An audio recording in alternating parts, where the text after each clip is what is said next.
Okay, Eric, I think Lipscomb's 1-2 or 1-3. They played a pretty good schedule. Kind of and they were leading Cincinnati late on the road. What's your take on those guys? Yeah, I mean they execute, really well. The pinch post is certainly an area that we're going to have to defend their elbow action. I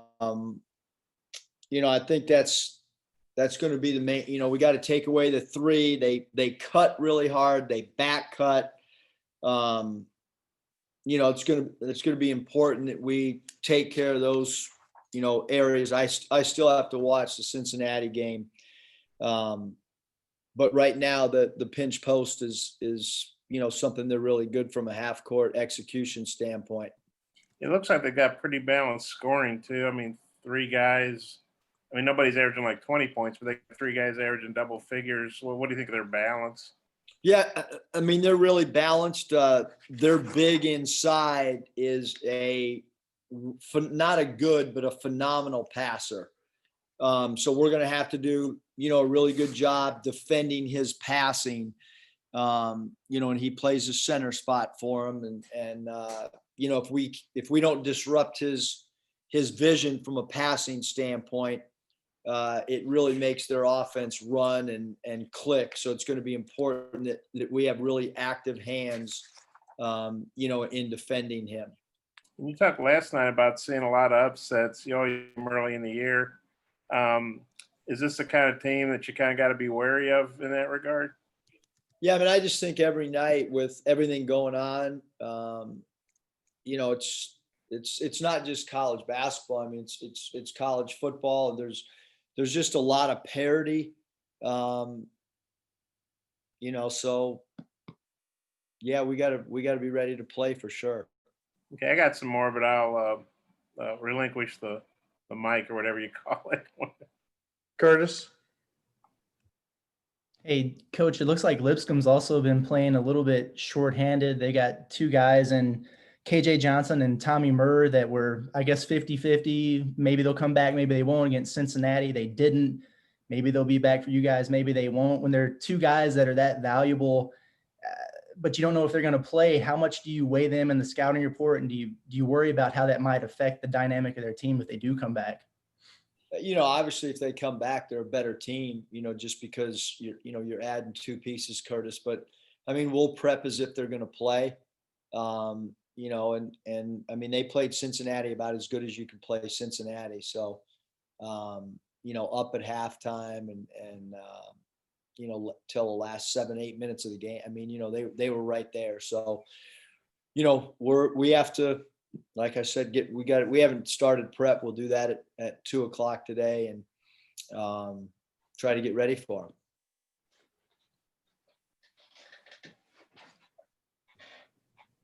Hutch. Coach, I wanted to follow up with something you had mentioned last night, with Connor defensively. Is there anything that he specifically needs to do better, or is it simply maybe a matter of you and the coaching staff kind of figuring out what to do with him schematically?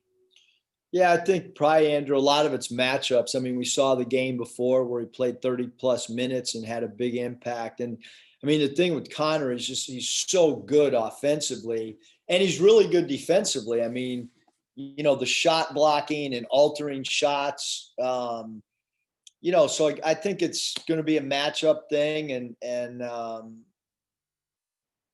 but yeah, we got to continue to work on a lot of things. Scotty. Hey, Coach, outside of his fouling, I think you said you thought KK played all right against UTA. Just what did he bring to the lineup during his run?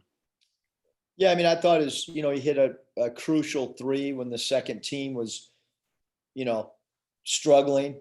I don't have the stat sheet in front of me, but I think that the one category at the bottom of the stat sheet that they beat us in was bench scoring. And, we talk about our bench. Well, our bench got outplayed last night, plain and simple.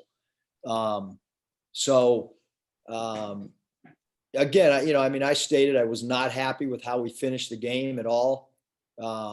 Wasn't happy with our pick and roll switching, with our hands being down. Wasn't happy with our fouling. I mean, we got to defend without fouling. I thought Jalen gave us a really good boost off the bench. I thought he did exactly what we needed him to do, taking the charges, moving the ball. But everybody got a good opportunity to play last night. The guys that checked in the game, and I for the most part let that a lot of the second group play the last 8 minutes, and we only outscored UTA by 1 point in the second half. So we got to get better, because at one point we were up 19 or 20, and we've got to finish games better than that. And going back to Connor for a second, have you been surprised maybe a little bit by his efficiency, or has he kind of been as expected? I mean, it's every time the guy plays in front of, with the lights on, he produces. I mean, it's what he's done through 3 games offensively. You can't play better.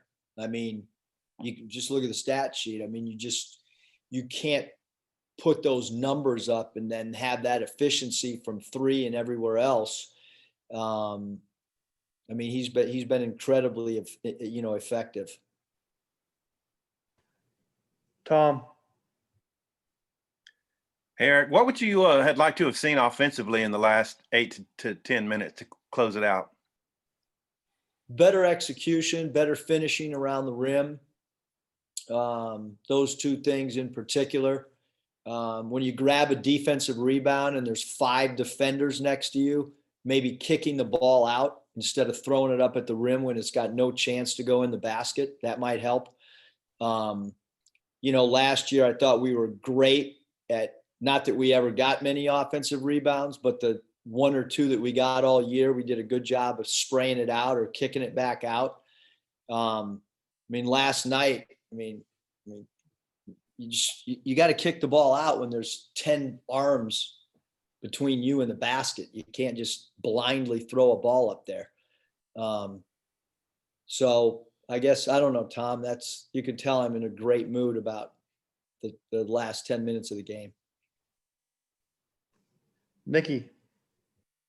Tom, was that enough? I'm short about this. That's plenty, man. You gave the padding on the side of the scorer's table a nice whack last night too. I was just worried, 'cause I thought my Diet Coke had not been replaced by Mike quick enough. Upon further review, is JD Note okay? Is his thumb good? Oh yeah, his thumb was fine, but his shot selection wasn't. Yeah, his thumb was fine. He might have grabbed it because he knew what was coming. As far as, I wasn't real happy with the quick shots, and I don't know, Nikki, maybe you thought he had better shot selection than I did, but he's fine. We need him to score. We just need him to take shots that have a probability to go in the rim. Hutch. Yeah, Coach Jones, number 1 for Lipscomb. He's 10 of 20 from deep so far through 3 games. What is it that's made him so effective early on? Yeah, probably Hutch. I gotta watch more film. I mean, I've been, normally we don't, have our thing like with the late game last night. We talked at 10 o'clock at night. It's now noon. So I haven't, I'm still breaking down film that I want to show our guys to get better in the last 8 minutes. That film might last 3.5 hours today, with all the clips that I have pulled. But having said that, anytime, somebody shoots the 3 ball with the, with that accuracy, I mean, we got to get a hand in the eyeball. That's still something that we have not done as well as we did last year. You can't switch a pick and roll and have your hands in your pockets or down at the side of your body. Your hands have to be, active and in vision, and we haven't done a good enough job of that. Bob. Eric, as bad as you guys played those last few minutes, is there something to be said for the fact you still beat, a pretty solid team by 12 points? I mean, sometimes you have to learn lessons and losses. Oh yeah. I mean, the bottom line is, you got, you're trying, everybody wants you to play 10 guys and, get guys experience, and you're trying to win a game. And, I have no doubt if I would have played 7 guys that, that we would have won by 20. But, we played some guys that were struggling and let them try to play through it. And, it's good sometimes to just let guys play and maybe, what goes on in practice, you see in a game. And so, not all bad at all, Bob. You're exactly right. I mean, sometimes you let players play through struggles, and then you don't have to worry about, the next game, getting them in a game. So, guys got to play through some mistakes, and guys compounded some things. And, but yeah, for the most part, a lot of guys got in the game. And you feel you'll have their attention pretty good in that film session because, you got a lot of things to harp on, Yeah, well, it'll be a nice, calm film session with some good clips for them to digest. I also wondered, is Mike Haywood in witness protection? I'm just looking at his photo. He looks I like, don't even see him. Where is he? well, he looks like he's a whistleblower on 60 Minutes or something. I just hope he's okay and everything. Oh, I think he's sitting in my office and the sun's not out. So, Okay. Well, I got a couple more, but I'll relinquish the mic again. Bob, I got one for you. Okay. Where's your Packers mask that you've been having on these Zoom calls? Well, I'm at home with my cats, so I figure the cats, they're okay. But yeah, have the Packers sent you anything yet? Not yet. I'm still waiting. I'm going to my mailbox. I went to my mailbox last night at 1 a.m. There was no Packers gear. I guess I don't rate because I reached out to him on Twitter as an owner, But I'll let those other guys ask Corey, the serious stuff. Bob, you got one more? Oh, okay. Well, Eric, how do you think the team will respond to that rough stretch at end the game? No, look, we won by double digits, and UTA is a good team. They got really quick guards. They get to the basket. UTA played Oklahoma State, really close. And the thing is with the team we played is they competed really hard all the way to the end of the game. And, I said it last night, like, you're not going to play perfect basketball through 40 minutes. And my wife reminded me over and over last night, like, we got a lot of new faces, a lot of guys trying to figure out roles. We knew through the first segment of games that, a lot of this just we're trying to figure out, like, what offensive sets are we good in? Who clicks with another guy? Some of the guys might be used to more minutes. And, I started Vance one game and Connor came off the bench once. So we're still going through all that stuff, and,